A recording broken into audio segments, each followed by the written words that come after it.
Everyone, welcome back on commerce hurricanes. Friends, हमने previous video में पढ़ा था कि कैश बुक में डबल कॉलम कैश बुक कैसे बनाई जाती है। आज हम उसी टॉपिक को कंटिन्यू कर रहे हैं, जिसमें कुछ और न्यू थिंग्स हमें डिस्कस करनी चाहिए ताकि आप हाई लेवल के क्वेश्चंस भी अटेम्प्ट कर सकें। तो टाइम वेस्ट किए बिना जल्दी से स्टार्ट करते हैं हम आज का काम। तो सबसे पहले डिस्कस करते हैं चेक्स की, यानी अगर आपको चेक मिला है तो कैसे आप डील करेंगे। जरूरी थोड़ी ना कि हर पेमेंट कैश में ही हो, ठीक है, या हर कुछ पेमेंट्स ऐसी हैं जो चेक के थ्रू भी होती हैं, या आपने कुछ पेमेंट चेक के थ्रू रिसीव की होती हैं। तो ऐसी कंडीशन में क्या करेंगे, तो हम पहला केस देखते हैं। व्हेन चेक रिसीव्ड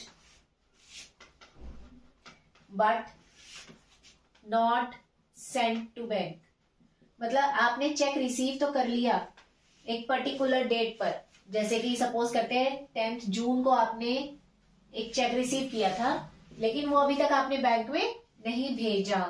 तो ऐसी कंडीशन में सिंपल सी बात है कि इस चेक को कैश बुक में रिकॉर्ड नहीं करेंगे, क्योंकि जब वो चेक बैंक में डाला ही नहीं गया, इट मीन्स बैंक का बैलेंस नहीं बढ़ा, हमारे पास कैश नहीं आया, तो हम इसको कैश बुक में कैसे लिख सकते हैं, है ना।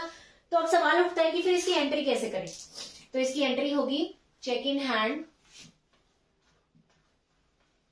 अकाउंट डेबिट टू, उस पर्सन का नाम आ जाएगा जिससे आपको चेक मिला है, ठीक है, पर्सनल अकाउंट। यानी कि पर्सनल अकाउंट मतलब उस इंसान का नाम जिसने आपको चेक दिया है, और आप यहाँ वैल्यू लिख देंगे। सपोज 10,000 का चेक है तो 10,000 आप लिख देंगे, ठीक है। अब देखिए यहाँ कहीं भी कैश या बैंक का नाम यूज नहीं हुआ, इसीलिए ये कैश बुक में नहीं आ सकती, ठीक है। सेकेंड, इसी का पार्ट है ये, इसके अंदर ए पार्ट था, बी पार्ट। अब ये जो चेक आपने रिसीव किया है, ये अभी आपके पास आया है 10 जून को। सपोज करते हैं कि 12 जून को आपने ये चेक डिपॉजिट कर दिया, ठीक है। Above check deposited in bank, ठीक है। अब ये चेक बैंक में डिपॉजिट हो गया, तो अब आपका बैंक बैलेंस बढ़ जाएगा और आप इसको कैश बुक में रिकॉर्ड करेंगे। तो कैसे रिकॉर्ड करेंगे, देखिए जब आप चेक बैंक में डालेंगे तो आपका बैंक का बैलेंस बढ़ेगा, इसीलिए हम बैंक को डेबिट कर रहे हैं, ठीक है, क्योंकि debit word comes in, bank में पैसा आ रहा है। टू, अब ये पैसा किसी इंसान के थ्रू नहीं आया, तो चेक के थ्रू आ रहा है, वो चेक जो आप पहले रिसीव कर चुके हैं, तो इसीलिए यहां पर किसी इंसान का नाम नहीं आएगा, यहां पर आएगा चेक इन हैंड, ठीक है। आ गई बात समझ में। पहली एंट्री जब चेक रिसीव करोगे तब, और जब वो चेक किसी और डेट पर बैंक में चला गया तो ये वाली एंट्री हो जाएगी, और इसको कैश बुक में आप रिकॉर्ड कर देंगे। सिंपल सा फंडा है, ठीक है जी। किस साइड रिकॉर्ड करेंगे, ऑब्वियसली रिसीव्ड साइड, क्योंकि रिसीव्ड साइड यानी डेबिट साइड पर आपको बैंक में पैसा मिल रहा है। केस 2, व्हेन, ये हमारा केस 1 कंप्लीट हो गया। When check received and sent to bank immediately, यानी जिस डेट पर आपको चेक मिला था उसी डेट पर तुरंत आपने उसको बैंक में ट्रांसफर करवा दिया।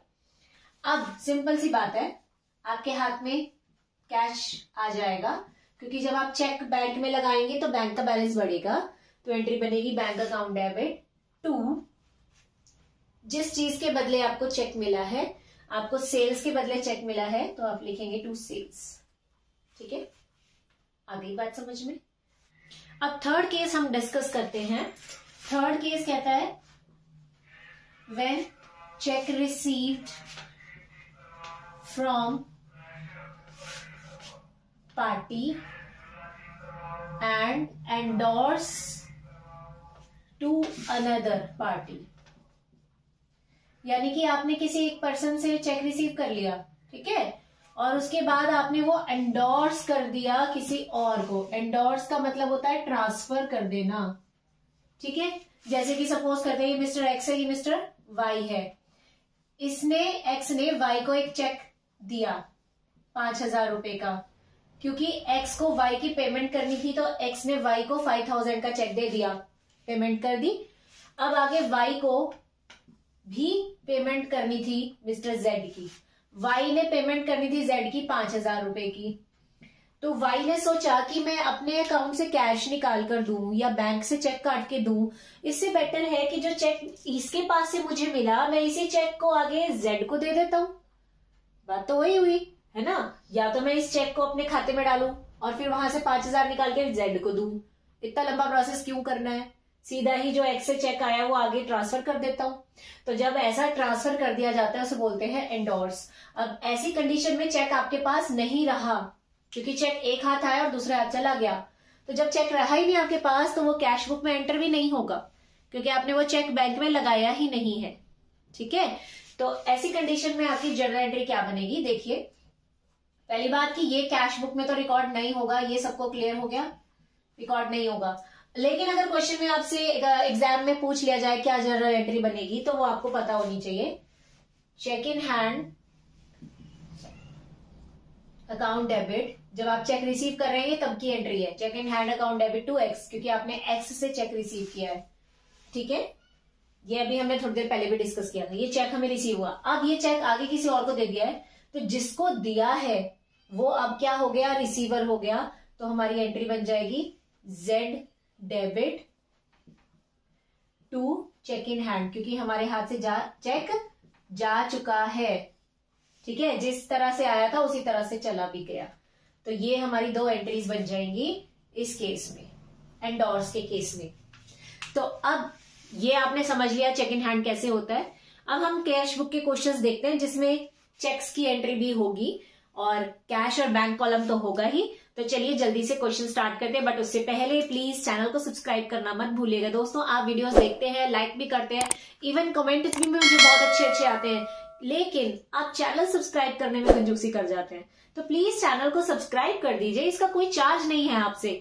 और अगर आप बेल आइकन दबाएंगे तो वो और भी अच्छा है, क्योंकि वीडियो की नोटिफिकेशंस आपको मिलती रहेंगी। वीडियो को लाइक जरूर कीजिएगा और दोस्तों के साथ शेयर भी जरूर कीजिएगा। तो चलिए क्वेश्चन देखते हैं। क्वेश्चन आपको स्क्रीन पे नजर आ रहा है।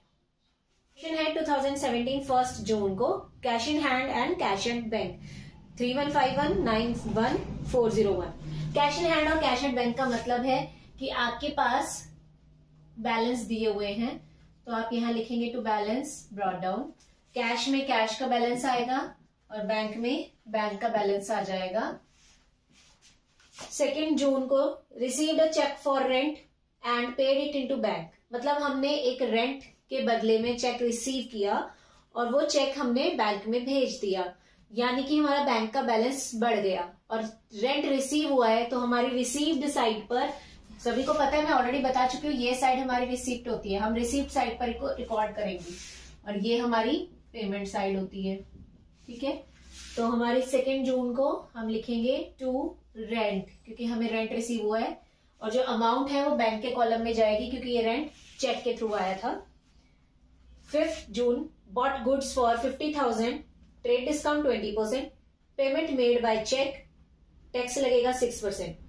जब आप गुड्स परचेज करते हैं तो वो पेमेंट होती है, क्योंकि जब आप गुड्स खरीदेंगे तो बदले में आपको पैसा देना पड़ेगा। तो हम पेमेंट साइड पर 5 जून लिखेंगे और यहां लिखेंगे बाय परचेजेस। साथ ही साथ टैक्स भी आएगा by CGST, by SGST। Purchase के साथ कौन सा टैक्स होता है, इनपुट, पता ही होगा आपको, मैंने ऑलरेडी बताया हुआ है। तो हम लिखेंगे इनपुट CGST, इनपुट SGST। अब हम कैलकुलेशन कर लेते हैं।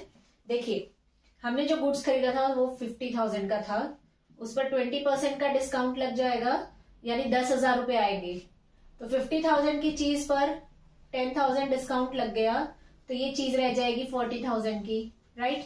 तो यानी हमने परचेजेस जो किए हैं वो 40 के हैं, पेमेंट चेक से हुई है, तो इसीलिए बैंक के कॉलम में हम पैसा लिखेंगे कि हमारा पैसा चला गया, है ना। अब टैक्स भी लगेगा, 6% लगाना है। किस पर लगेगा 6%? यस, जर्नल चैप्टर में हमने जब पढ़ा था तो मैंने आपको वहां बता दिया था कि अगर ट्रेड डिस्काउंट आ जाता है क्वेश्चन में, तो हमेशा डिस्काउंट लेस करके जो वैल्यू बचती है उसी पर आगे कैलकुलेशन होती है। तो जो टैक्स लगेगा 6% का, वो इस 40,000 पे लगेगा। ठीक है, यानी कि 2400। ठीक है, इस तरीके से हमारी एंट्री हो जाएगी। नेक्स्ट देखिए, paid trade expenses. Trade expense पे किए हैं तो ऑब्वियस सी बात है कि पेमेंट साइड पर आप लिखेंगे बाय ट्रेड एक्सपेंसेस, क्योंकि इसने आपका पैसा कम कर दिया, ठीक है, 15 जून को, और वैल्यू है इसकी 120। हमने कैश कॉलम में इसीलिए लिखा है क्योंकि ये पेमेंट चेक से नहीं हुई है ना, चेक से तो नहीं हुई ना ये, तो इसीलिए कैश गया है। पेड, अच्छा अब हो सकता है आप में से कुछ बच्चों को लग रहा होगा कि यहाँ तो कुछ मेंशन ही नहीं है कि ट्रेड एक्सपेंस चेक से दिए हैं कि कैश से दिए हैं। तो ये मैं आपको बता दूं कि अगर चेक से पेमेंट होगी तो क्वेश्चन में स्पेशल मेंशन किया जाएगा कि पेमेंट मेड बाय चेक। अगर कुछ मेंशन नहीं है तो ये अजम्पशन हो जाती है, ये मान लिया जाता है कि पेमेंट कैश में की गई है, ठीक है।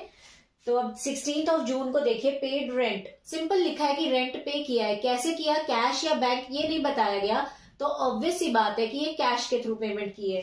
तो हम पेमेंट साइड पर लिखेंगे बाय रेंट, कैश के कॉलम में 400, डेट है इसकी 16 जून।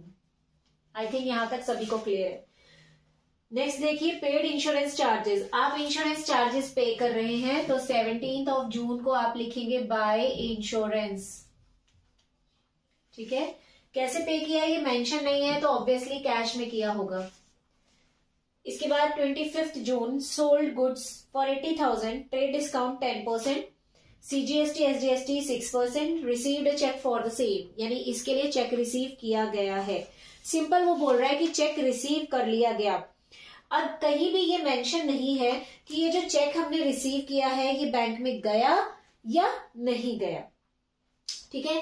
तो जब चेक रिसीव कर लिया जाए बट उसके बारे में मेंशन ना हो कि वो गया कि नहीं गया, तो हम ये अजम्पशन ले लेते हैं, यानी कि हम ये मान लेते हैं कि चेक सेम डेट में बैंक जा चुका है, ठीक है। क्या कहा मैंने कि अगर क्वेश्चन में मेंशन ना हो कि जो चेक रिसीव किया वो बैंक गया कि नहीं, तो ये अजम्पशन हो जाते हैं, ये मान लिया जाता है कि चेक सेम डेट पर बैंक में जमा किया जा चुका है।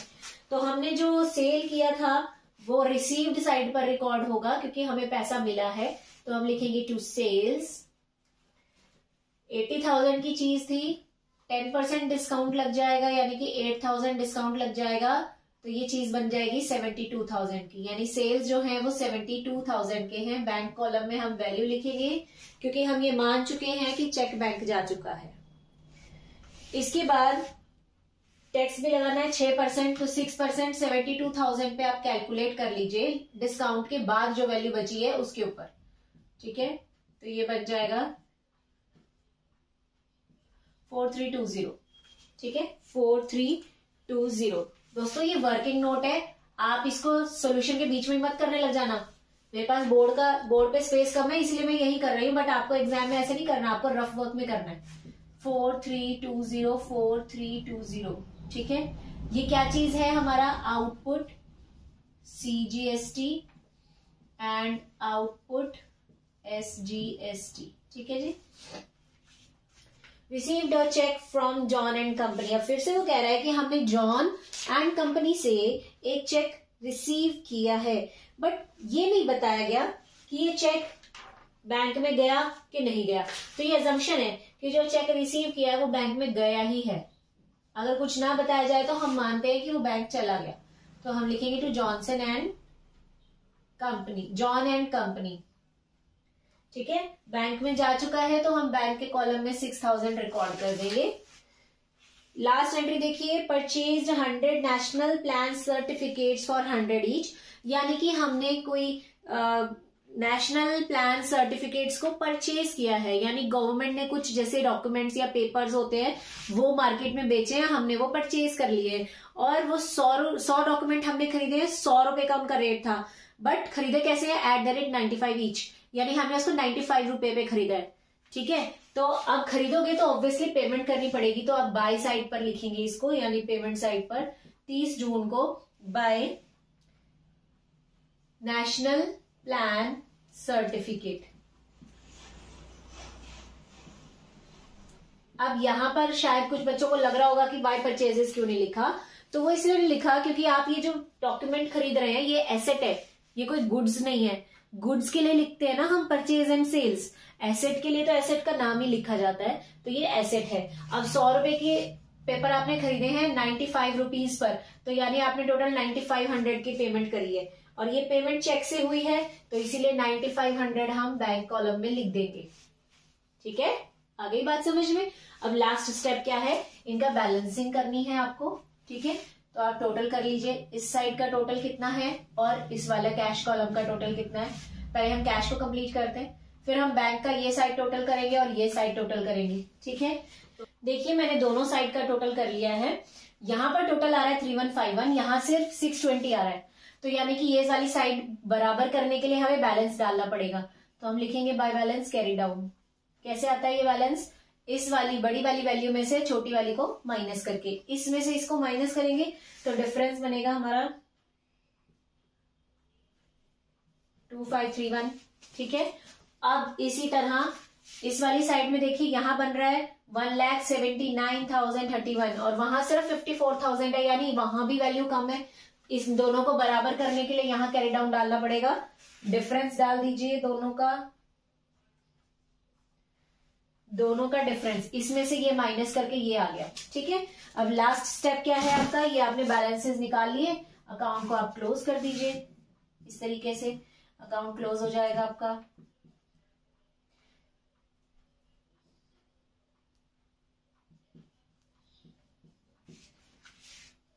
$3151,179,031 और लास्ट स्टेप तो आपको मालूम ही है, ये काम हमने 30 जून को किया था, ठीक है। तो अगले महीने की 1 तारीख को यानी 1 जुलाई को, 1 जुलाई को हम यहाँ पर बैलेंसेस ब्रॉट डाउन कर लेंगे। तो हम लिखेंगे टू बैलेंस ब्रॉट डाउन और ये दोनों वैल्यूज उठा के हम यहाँ लिख देंगे। तो देखा आपने कि कितना आसान है कैश बुक को करना। अब हम नेक्स्ट वीडियो में इसका एक और क्वेश्चन प्रैक्टिस करेंगे ताकि आपका कैश बुक का कॉन्सेप्ट और स्ट्रांग हो जाए।